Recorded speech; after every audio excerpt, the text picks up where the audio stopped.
padre. E sobre a Semana Santa, o que esse momento representa para toda a comunidade católica? A Semana Santa é o coração da liturgia, né? Culminando com o Sábado Santo, a grande mãe das celebrações. É Semana Santa, o próprio nome já diz, é santo, não é para viajar, não é para passear, não é para desaparecer, não, é para rezar. Deixe para viajar nas suas férias programadas. Então a Semana Santa é um tempo muito rico, de uma liturgia especial, de uma liturgia da palavra específica, de música, de gestos, de símbolos, que envolve confissão, envolve a vela, envolve a água benta, envolve o gesto do lava-pés, envolve o beijo da cruz, envolve muitas procissões. E é muito interessante que para chegar na Semana Santa a gente participa 40 dias de quaresma, 40 dias de preparação. Se a gente lembrar, na quarta-feira cinza, quando a gente faz a abertura da quaresma, onde impõe as cinzas, você sabia que as cinzas é feito da palha do ramo do domingo de Ramos do ano passado? Que nem, não teve domingo de Ramos ontem? Isso. Então é guardado as palhas e ela é queimada para a quarta-feira de cinza do ano que vem. Ela vai secar e aí se faz as cinzas. Sabia dessa? Olha só que interessante, a gente sendo informado, né? E muita gente que também não sabia daquilo que o padre está trazendo aqui pra gente nessa tarde. Isso traz como uma novidade para muitos, né, padre? E aí, se a gente lembra o primeiro domingo da quaresma, Jesus é tentado no deserto. O demônio aparece e fica 40 dias tentando Jesus, e Jesus se defende com a palavra de Deus. Por isso que a quaresma, 40 dias de oração, 40 dias de jejum, de peregrinação, doação. Muitos corações nesse tempo da quaresma se sensibilizam com alimentos, com alguma coisa, com uma ajuda, estar perto de alguém, visitar um doente, ligar para uma família que faz tempo que não se comunica. Então a quaresma, ela vem com uma simbologia muito grande e ela nos prepara para chegar esse período da Semana Santa. Muito bem, padre, mas já trazendo essas palavras, e como é que nós podemos viver a Semana Santa de forma mais profunda, mais espiritual, padre? Pois é, na Imaculada Conceição, que é a paróquia que eu atuo, uma paróquia centenária, começou a Semana Santa ontem. Ontem eu e Padre Edson, que nós moramos juntos, mais os ministros, nós celebramos em torno de umas 30 missas e celebrações, entre sábado e domingo, porque nós temos 44 comunidades espalhadas, para que todos possam vivenciar esse tempo da Semana Santa já com a missa do Domingo de Ramos. E aí começou ontem, foram várias missas, celebrações, aquela procissão que o pessoal vai com os ramos, esses ramos que serão guardados algumas folhas. E aí hoje, segunda-feira até domingo, tem uma programação bem vasta na Imaculada Conceição para participar, rezar, vivenciar. Quando se fala dos ramos, existe uma simbologia, né, padre? Explica pra gente. Tudo na igreja, ela tem uma simbologia. A própria construção de uma igreja não é um galpão. Lá vai ter o presbitério, vai ter a pia batismal, vai ter o espaço do ambão, que é a palavra onde se vai ler, vai ter o espaço do altar, a capela do Santíssimo. Tudo isso tem uma teologia e uma simbologia. E a quaresma, ela é rica de simbologias. O ramo, como eu falei, né, é a entrada de Jesus em Jerusalém. Então, se a gente fosse fazer um paralelo do reinado de Jesus com o reinado hoje de um país que ainda utiliza a monarquia, a gente ia perceber muita diferença. Qual rei entraria sobre um jumentinho para o seu reinado, né? Então Jesus apresenta esse tipo de reino, essa proposta de ajudar. E nós estamos falando de um texto de 2000 anos, né? Que é quando acontece todo esse relato. Então Jesus vai como um jumentinho, ele vai com o povo, e o povo vai saudando. E nessa caminhada de Jesus até a cidade de Jerusalém, as comunidades, o povo se anima e pega plantas, ramos, estende, fazem altares, toalhas, para que possa passar essa procissão, ambientando esse espaço para acolher Jesus. Então, toda vez que a gente produz ou reproduz a procissão de ramos, que faz parte do rito da missa do Domingo de Ramos, é relembrando essa façanha, relembrando essa liturgia que Jesus viveu, essa entrada dele na cidade de Jerusalém. Sobre ainda, voltando à Semana Santa, como é que nós podemos viver aí de forma mais profunda e espiritual num momento como esse? Todo esse período da quaresma que eu mencionei agora, nós temos uma missa chamada missa penitencial. Essa missa começou na quarta-feira de cinza e vai terminar quarta-feira agora. Essa missa é 6 horas da manhã. Então, hoje, segunda-feira, teve, amanhã, terça-feira, vai ter e quarta-feira vai ter. Aí nessa quarta a gente conclui o tempo quaresmal e conclui as missas penitenciais. Então dá muita gente, 6 horas da manhã, participando. E eles fazem um gesto concreto, eles levam alimentos. Na hora do ofertório, coloca lá arroz, feijão, os alimentos, menos café. Café deve estar uma crise danada. Povo que está nos escutando. Pelo preço que está, hein, padre? Quem está nos escutando e participa da missa penitencial, por favor, leva um pouquinho de café, porque aí nós estamos produzindo cestas básicas para doar para a família, com a doação das comunidades, do povo de Deus. Então, quarta-feira conclui e depois da missa, 6 horas da manhã, vai ter um café partilhado para quem for para a missa. Voltando para segunda-feira hoje, como eu falei que tem a missa de manhã, mas hoje tem uma programação específica, tem a meditação e a encenação das 7 dores de Maria.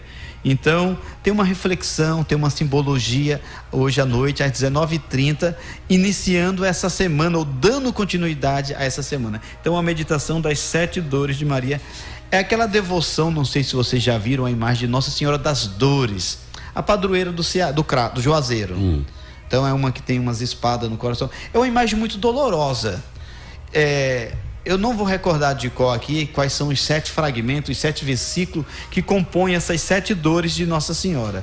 Mas ela sofre ao ver o filho na cruz, ela sofre ao ver o filho carregando, sendo chicoteado, ela sofre várias cenas como toda mãe sofreria ao ver seu filho sofrendo. Então hoje vai ser encenada essas 7 dores de Maria às 19h30 na Imaculada Conceição. É interessante porque a própria palavra chama Maria de bem-aventurada, né?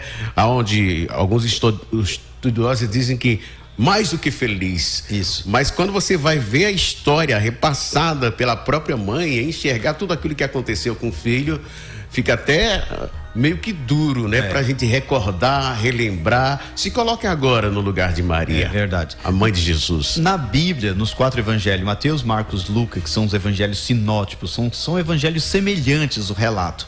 E depois a literatura joanina, que é o evangelho de João. As cartas paulinas, todo o Novo Testamento vai mencionar a figura de Maria.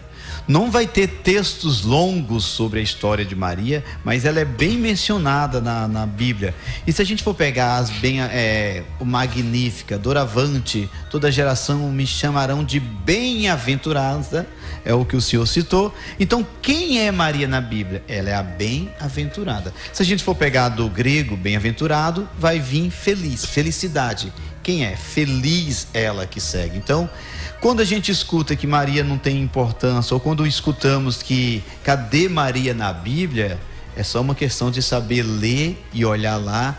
Você não vai escutar ela assim, a mãe de Deus, a mãe de Deus até que ainda. Agora, Nossa Senhora do Carmo, Nossa Senhora de Fátima, Nossa Senhora de Nazaré, isso são títulos marianos que durante os séculos foram acrescentando e apresentando. Por exemplo, Nossa Senhora do Bom Parto. Uma mulher estava com dificuldade do parto, ela invoca: Nossa Senhora, cuide do meu parto, que é alto risco, e a criança nasce.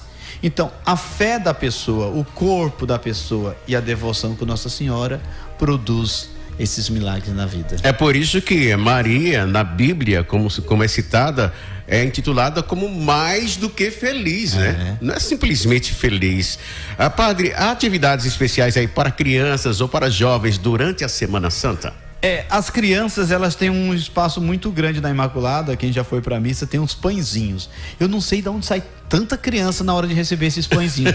Elas estão escondidas dentro das bolsas, estão escondidas debaixo das cadeiras, mas na hora da missa, assim, no final, os pãezinhos. E se você partir o pão e der só a metade porque o fluxo de criança aumentou, elas pegam, mas vão chorando lá para os pais. Então, uma celebração específica para as crianças não tem, não. Mas tem celebração onde que os pais levam todas as suas crianças. Nós falamos na segunda-feira, na terça-feira. Na terça-feira, além da missa 6 horas da manhã, nós vamos ter a meditação das 7 palavras de Cristo na cruz e o cântico de Verônica. Verônica, aquele trecho que Verônica passa o véu no rosto de Jesus e sai toda a face dele desenhada. Então, toda essa liturgia para terça-feira, 7h30 da noite, é belíssima e crianças participam também. O senhor fez uma pergunta aí sobre criança e... atividades especiais. Só para criança não vai ter não, mas as crianças elas são sempre bem-vindas para participar de todas as liturgias, e a catequese daqui é muito forte.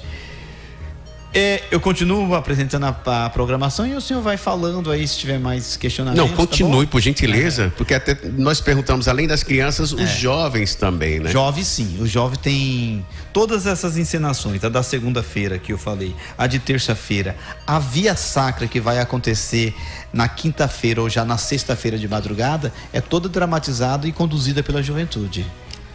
Pode continuar agora com a programação, por gentileza, padre. Então, quarta-feira nós vamos ter missa pelos enfermos, 9h da manhã no hospital e às 15 horas na matriz. Então aí a gente conta com a colaboração das famílias para levar os doentes e os idosos, porque a missa dos enfermos, além da missa, a gente faz a unção dos enfermos sobre esses doentes.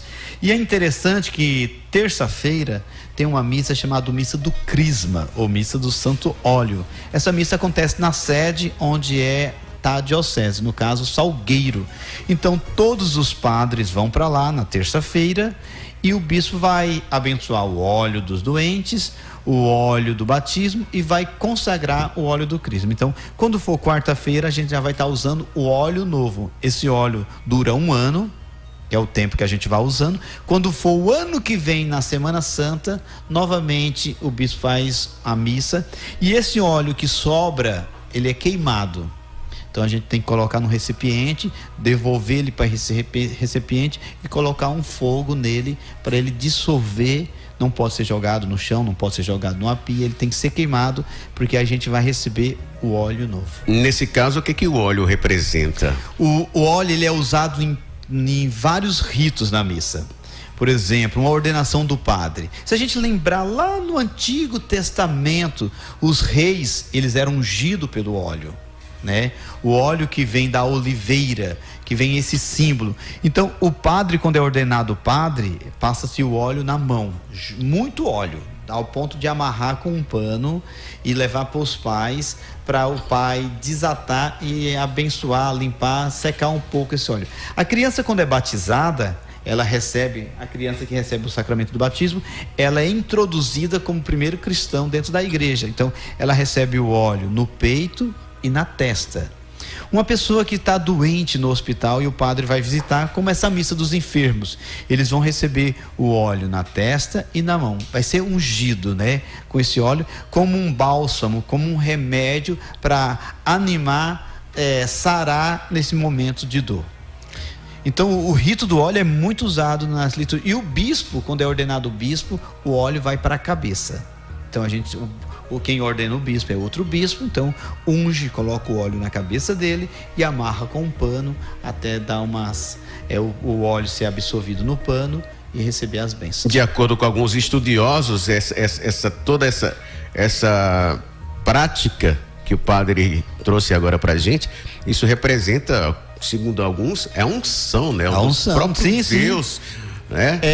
Tem uma palavrinha que chama caráter indelével. O padre, ele recebe esse caráter, ele recebe essa unção da mão do bispo que ordena, e aí, mesmo que um dia ele decida não ser padre, porque ele deseja casar, por exemplo, ele continua sendo padre, porque aquilo que ele recebeu não sai, não deixa de existir. Que nem uma criança batizada é batizada para sempre. Foi algo que foi colocado, não tem como tirar, não né, tira. padre? Aí por isso que se recebe esse caráter indelével, essa presença, essa unção na vida do padre, da criança, do doente que vai receber, né? Então, e são muita gente na missa dos doentes que querem o óleo. Ótimo, padre. Bom, ainda tem programação para ser repassada aqui para os nossos ouvintes e também telespectadores? Fiquem à vontade, padre. Pronto. Na quinta-feira, a missa do lava-pés, que tem aquele gesto que o padre lava o pés de 12 pessoas. E ali também terminando a missa, a gente começa a exposição do Santíssimo, que já está para a madrugada da sexta-feira, onde a gente fica já se preparando para a sexta-feira da Paixão, que tem aquela celebração 3 horas da tarde na sexta-feira. Explique, por gentileza, perdão, padre, essa questão do lava-pés, o que ele simboliza biblicamente? Quando a gente lê a literatura bíblica, Jesus vai celebrar a Páscoa. Então ele combina com os apóstolos para fazer uma ceia. A Páscoa já era uma celebração que já existia, a Páscoa judaica. E aí ele reúne os 12.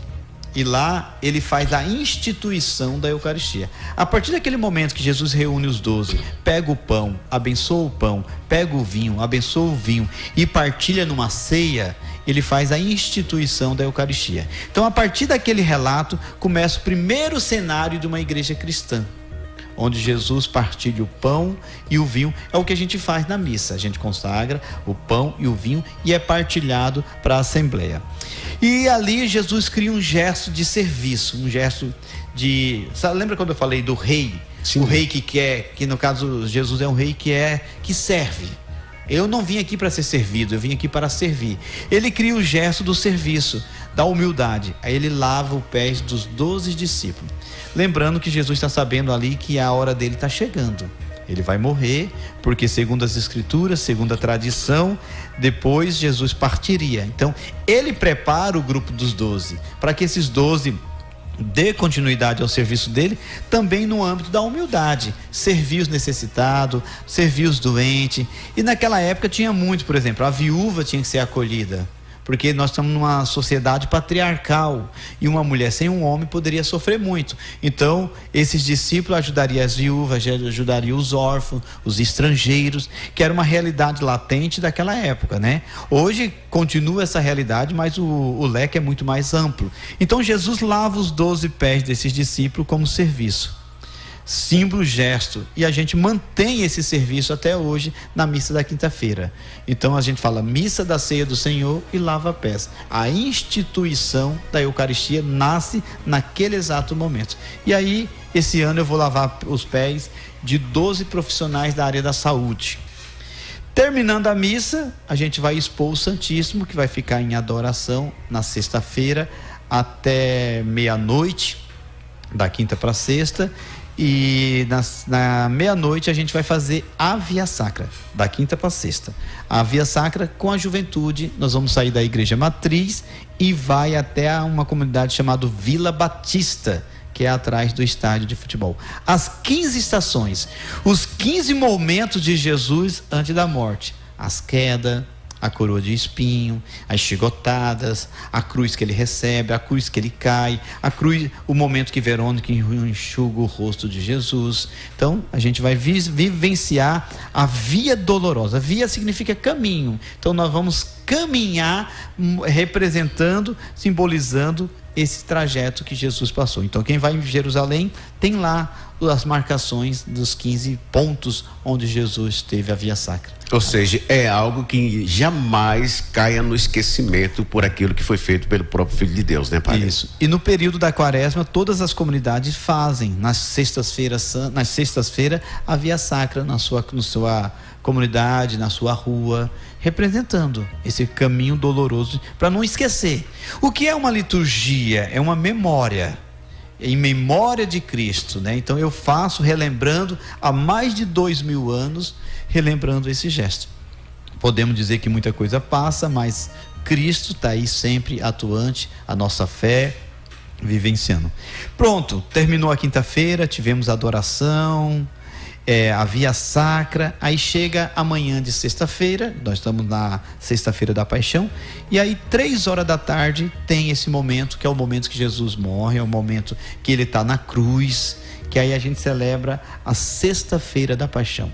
Não é missa, não existe missa em lugar nenhum na sexta-feira da Paixão, a não ser que o Papa faz alguma coisa, digamos que aconteça um terremoto numa cidade, uma catástrofe muito grande, e as pessoas precisam de uma missa.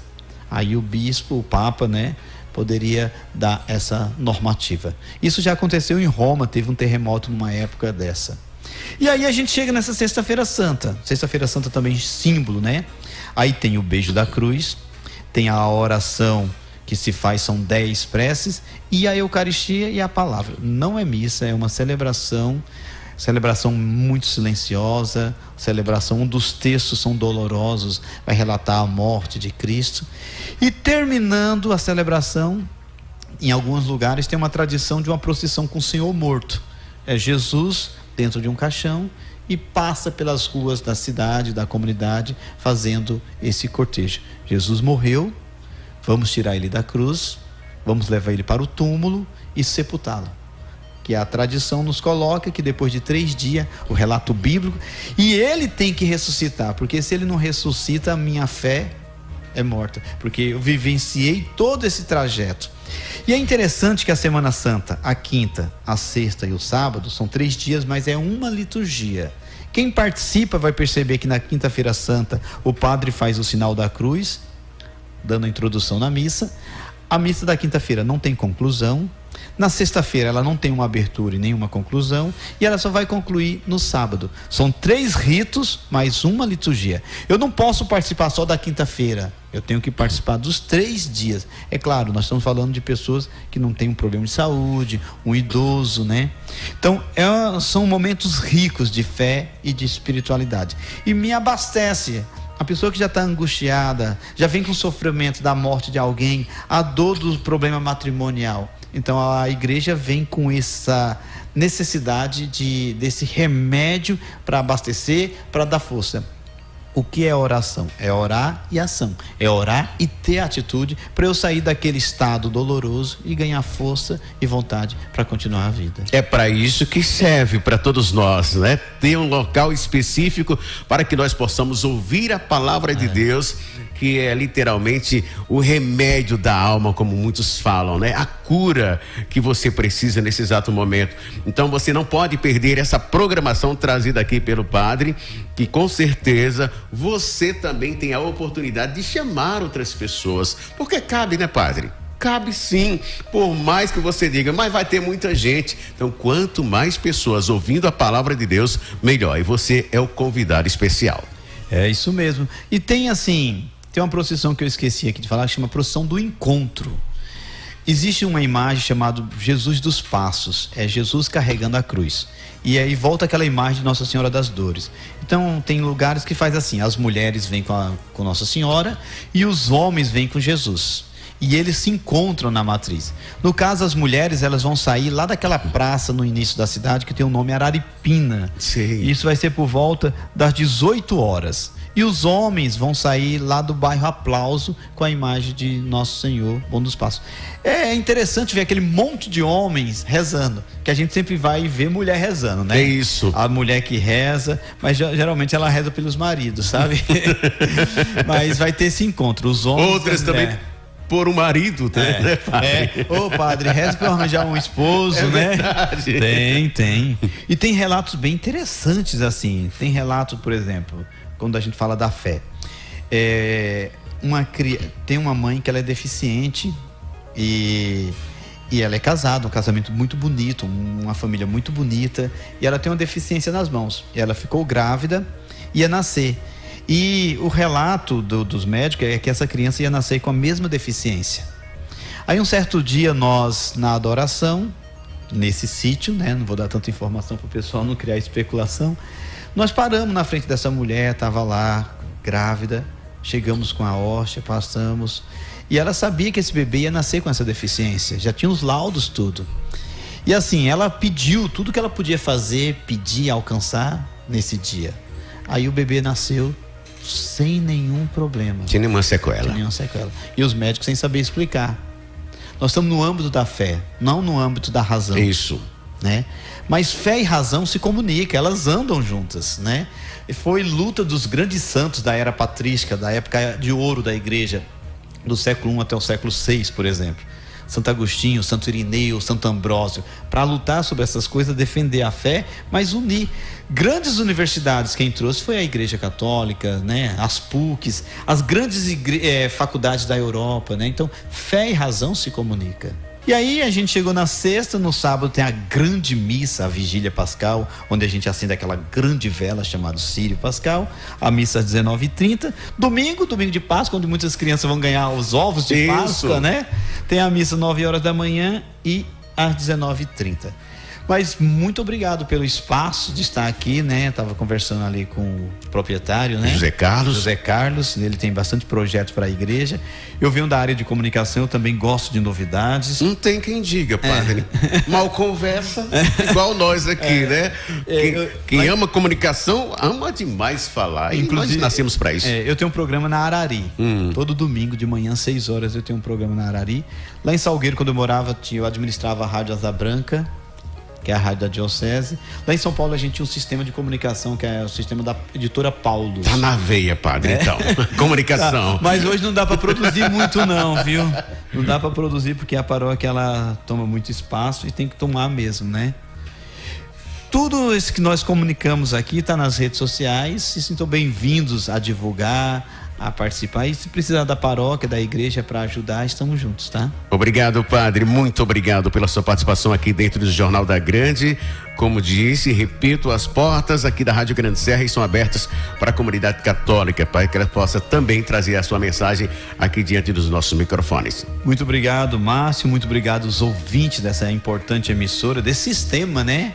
De emissoras que tem por aí, divulgando essa palavra, trazendo notícias, informações, né? Já dizia um grande comunicador antigo, Chacrinha, né? Quem não se comunica, né? Exatamente. Vai tropeçar. Ele não fala tropeçar, ele fala... Se estrombica, né? A palavra bem que pegou muito isso, né? Isso. Mas muito obrigado mesmo, de coração. Precisando, a igreja está de portas abertas.